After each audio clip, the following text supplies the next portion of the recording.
So today I have a bit of a true crime and conspiracy video for you all in one. Today I'm going to be telling you about the McDonald's conspiracy fraud of the 90s. Surprisingly though, not that many people know about it because this whole thing really started getting media attention right before 9/11 happened. And once that happened, all the media was focused on that, and the McDonald's monopoly trial kind of got pushed aside. But I wanted to tell you guys about it today because pretty soon it's going to be made into a movie starring Ben Affleck and Matt Damon. I just wanted to quickly say that after looking into it more, it seems like there's a lot of doubt that this movie is actually going to be made. There was an official announcement saying they were going to make it back in 2018, but there hasn't been many updates since. But they didn't say they weren't making it, so maybe we will see it in the future.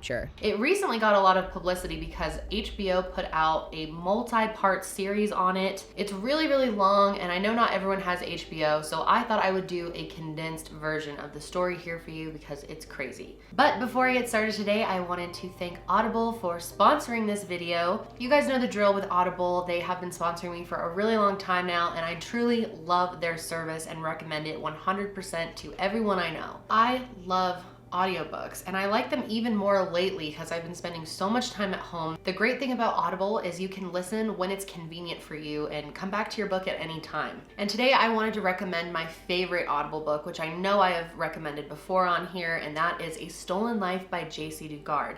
I return to it all the time for inspiration. It is probably what inspired me to start making true crime videos. Her story is unbelievable. You guys gotta check it out, and Audible is actually giving my audience a free trial membership. All you gotta do is go to audible.com/Kendall Rae or text Kendall Rae to 500-500. That's audible.com/Kendall Rae or text Kendall Rae to 500-500. So huge thanks to Audible for sponsoring this video. Now let's go ahead and get into our topic for today, the McDonald's fraud. So first of all, I know there is a lot of confusion about what the word conspiracy actually means. A conspiracy is a secret plan by a group to do something unlawful and harmful. Now that is definitely what happened here. $1 million! Monopoly at McDonald's is back and better than ever. Odds of LeBron James winning 7 championships, 1 in... Come on, man.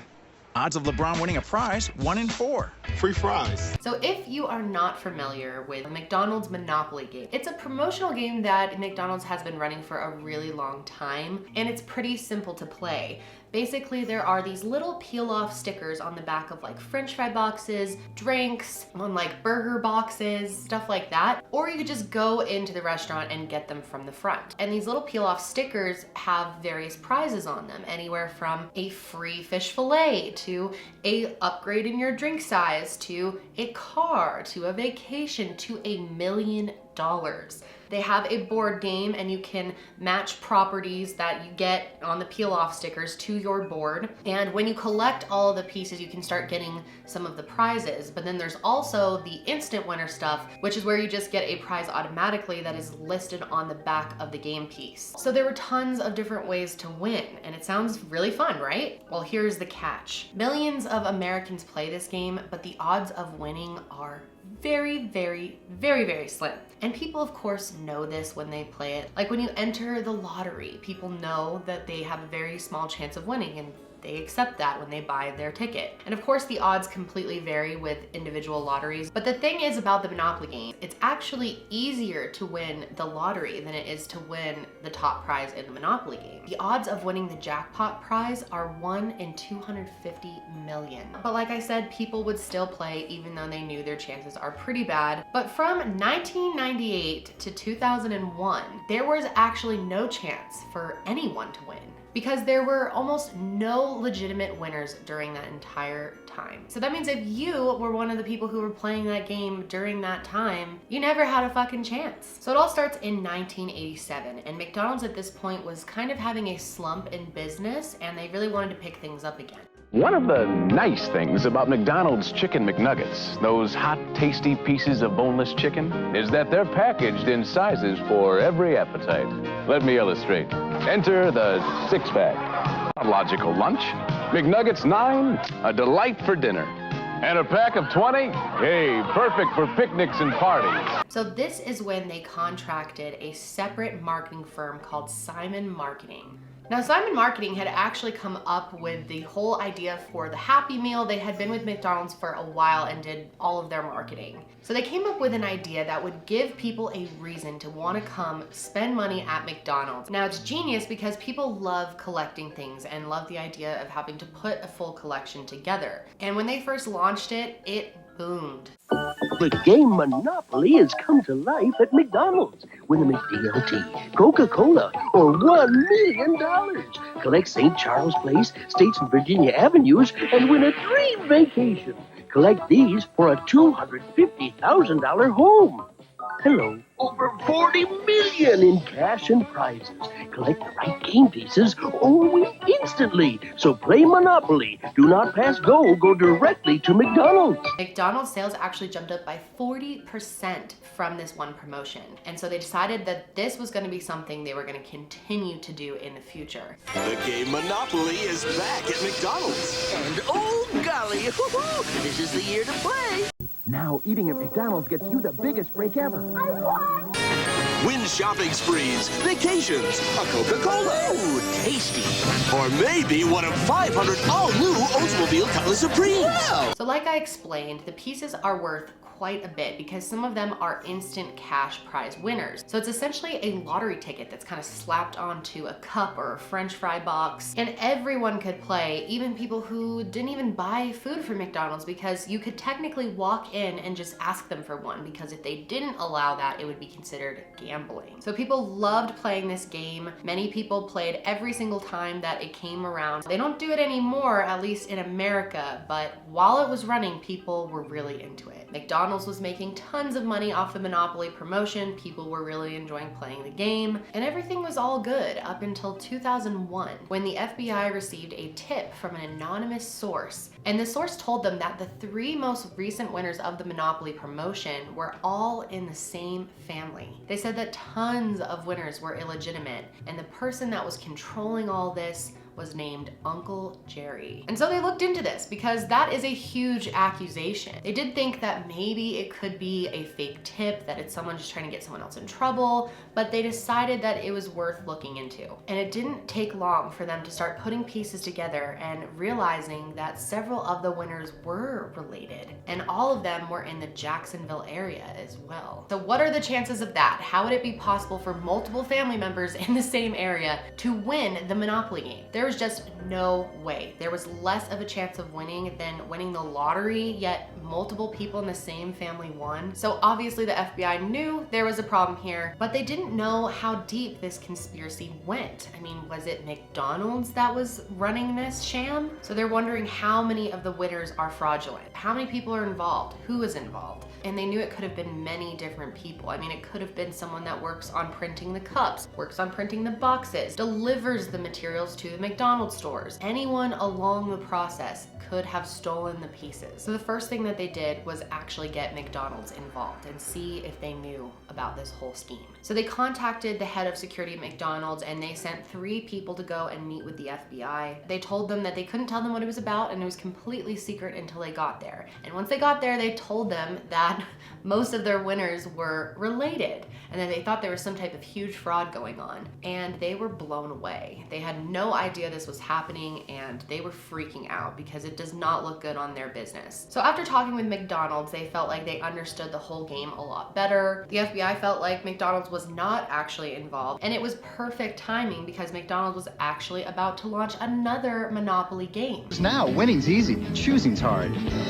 Yeah, when a lake freezes over, he's out of commission. Arr. So now they could try to catch someone in the act. And the first person to claim their prize at this time was Michael Hoover. So the FBI wanted to interview Michael Hoover, but they didn't want to blow their cover. So they came up with an idea to do a fake film production company and make these McDonald's commercials that were actually going to air for McDonald's. And the idea was to be similar to like a Publishers Clearinghouse type prize, you know, where they bring a big check and interview the person who just won, and that they would go in and give them their prize and interview them and make them part of the commercial. But it was really just an interrogation. So they came up with a fake company. They called it Shamrock Productions, and the tagline was, because you're just lucky. And they actually interviewed a couple of winners in this fashion, but first was Michael Hoover. Now Michael's story was really interesting. He said that he got his game piece from a magazine, a People magazine. Now he was on the beach with his People magazine, walking around, and he bent over to get something out of the water, to pick up a shell or something like that,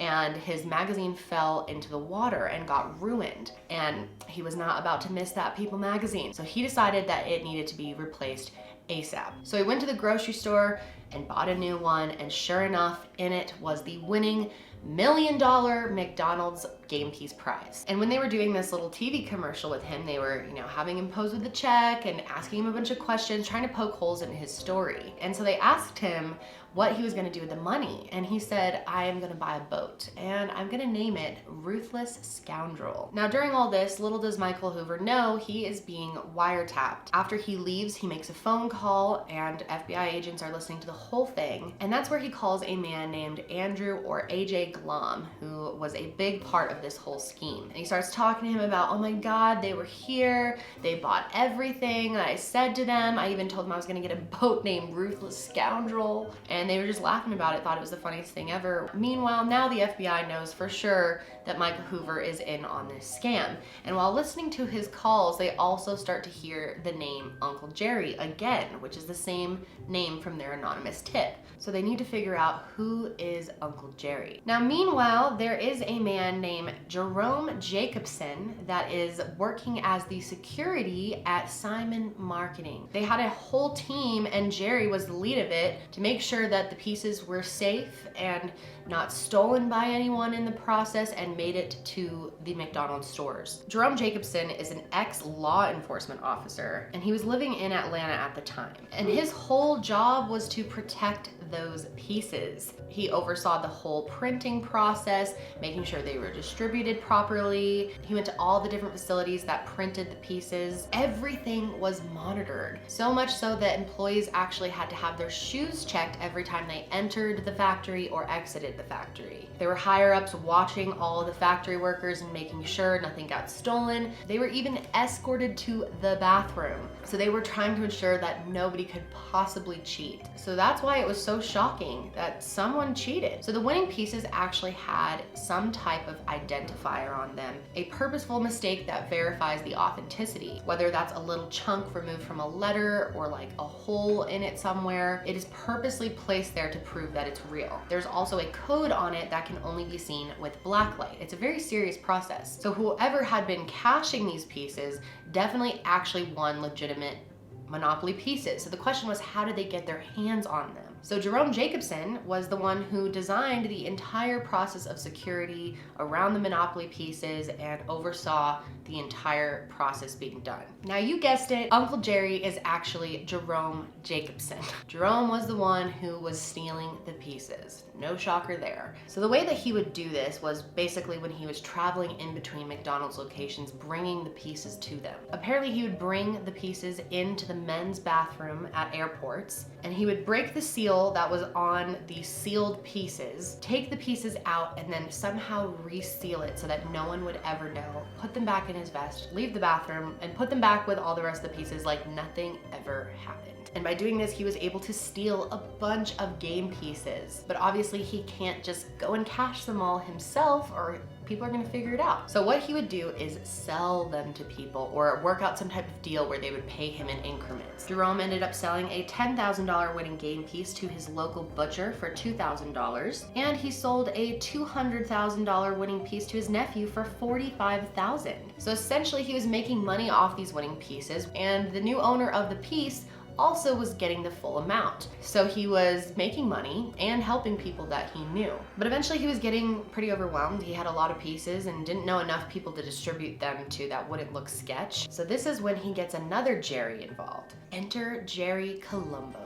So Jerry Columbo is actually a member of the Columbo crime family of New York, and they are actually the youngest of the 5 families that dominate the organized crime activities in New York City. This is a really well-known family, a very big family, and very cutthroat at the end of the day. They are Italian mobsters. Jerry was described as a Nice guy, charming dude, but also would carry around duffel bags full of money. But he's just your average family man. He'd actually promised his daughter one of the $1 million chips because she had a different last name than him, so she could cash it in. So when Jerry Columbo found out about Jerome Jacobson's scam that he was running on McDonald's, he agreed to be part of it, and the two of them started working together. Two Jerrys out to scam McDonald's. Now, Jerome Jacobson actually started being called Uncle Jerry by Jerry Columbo, and this is, I guess, a respect thing in the mafia to call someone an uncle, so that's where the nickname comes from.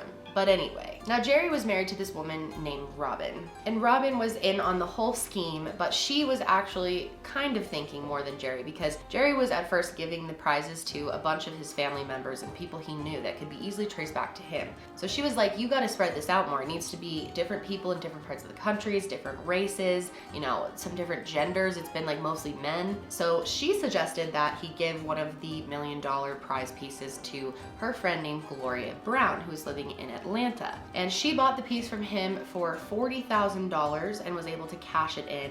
And then she'd have to pay him a reoccurring payment on the new installments that come in. He literally drove her to McDonald's, coached her on what to say, and made her walk in there and claim her prize. And she did, and went through the whole process. There are clips from the FBI, and she claimed that prize and won the $1 million. They would send it to her in monthly increments, and she said that after taxes and after paying Jerry, that it didn't really change her life in any way. Gloria actually ended up regretting the whole thing a lot and thought that Jerry kind of manipulated her. And he also forced her to go on a media spree, including that interview with the FBI that she thought was just a commercial. And when they did her interview, they actually showed her a picture of a McDonald's location and said, "This is the one you won it from." And she was like, "Yes, that is the one I won it from," and went along with it completely when it was actually a different location.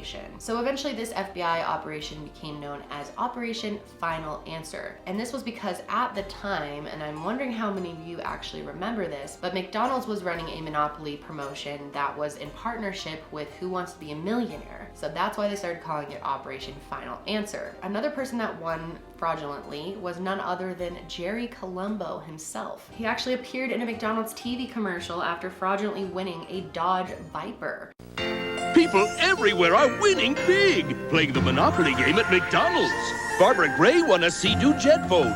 Mary Wallingsford won a $2,000 Citibank shopping spree. Kyle McKinnon won a Sega Saturn with a Daytona USA game. Jerry Columbo won a Dodge Viper. Jerry Columbo won a Dodge Viper. And there are two $1 million prizes left. With millions of prizes left, you could be next. So take a break and get a break at McDonald's. Have you had your break today? And he actually ended up taking a cash prize because he couldn't fit in the Dodge Viper, so it didn't work out. But Jerry was loving this whole thing, and he was loving sharing it all with other people. Jerry Columbo also gave his wife Robin's father a $1 million prize, as well as her brother-in-law, and he liked giving out these pieces. It made him feel good, made him feel powerful. Not only was he making money, but he was helping people. So he wanted to do something good for the world with his schemes. So he actually decided to mail one of the $1 million Monopoly pieces to the St. Jude Children's Hospital in Memphis, Tennessee. And they were super, super happy and surprised that someone had generously donated their token. McDonald's heard about this and was like, And even after they found out this was all a fraud, they did let them keep the money. Just want to throw that side note in there. But eventually the two Jerrys were busted. Going back to that phone call I mentioned that Michael Hoover had with AJ Glom, just mentioning the name Uncle Jerry gave them enough suspicion to think that this was Jerome, but they had to have some proof. So they followed him and eventually they caught him because they had more than 25 different FBI agents working on the case. They also found out about Jerry Columbo just because his father-in-law had a $1 million ticket, and Gloria Brown was also having her prizes go directly to one of his addresses in Florida in Jacksonville. So they connected the dots all really quickly. But by the time the FBI figured it out, Jerry Columbo had actually passed away in an auto accident. It was May 7th, 1998. Jerry Columbo was driving with his wife to Georgia to look for a new place to build a house, and they were hit by an F-15 truck on the expressway and then hit a concrete wall after being dragged 250 feet. Jerry was able to crawl from the wreckage, and Robin did survive, and they took Jerry to the hospital, but 2 weeks later he was taken off life support and pronounced dead. So there was nothing the FBI could do to punish him, unfortunately. But Robin was still alive. And Robin was not only stressed about the McDonald's thing, but also about the Columbo family, because they actually thought that she purposely crashed the car, that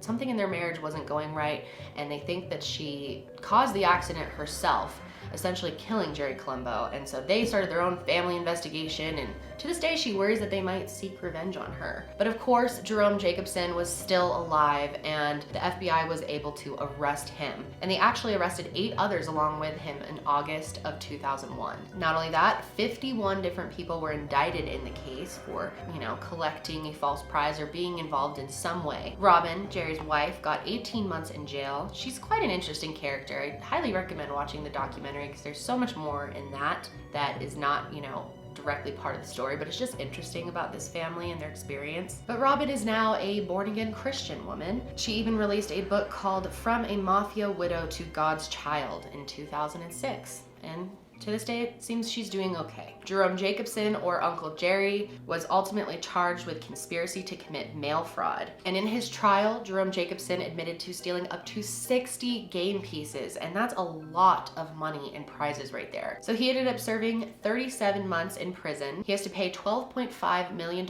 in restitution. But he's free now. He's in his late 70s and lives in Georgia. And obviously, he no longer works for McDonald's. Now, McDonald's itself didn't escape all of this unscathed. They ended up facing several lawsuits in the coming years after all this came out. McDonald's and Simon Marketing sued each other back and forth a couple of times, and that was mostly for breach of contract type stuff. And in court, they actually agreed that McDonald's was to pay Simon Marketing $16.6 million for breach of contract.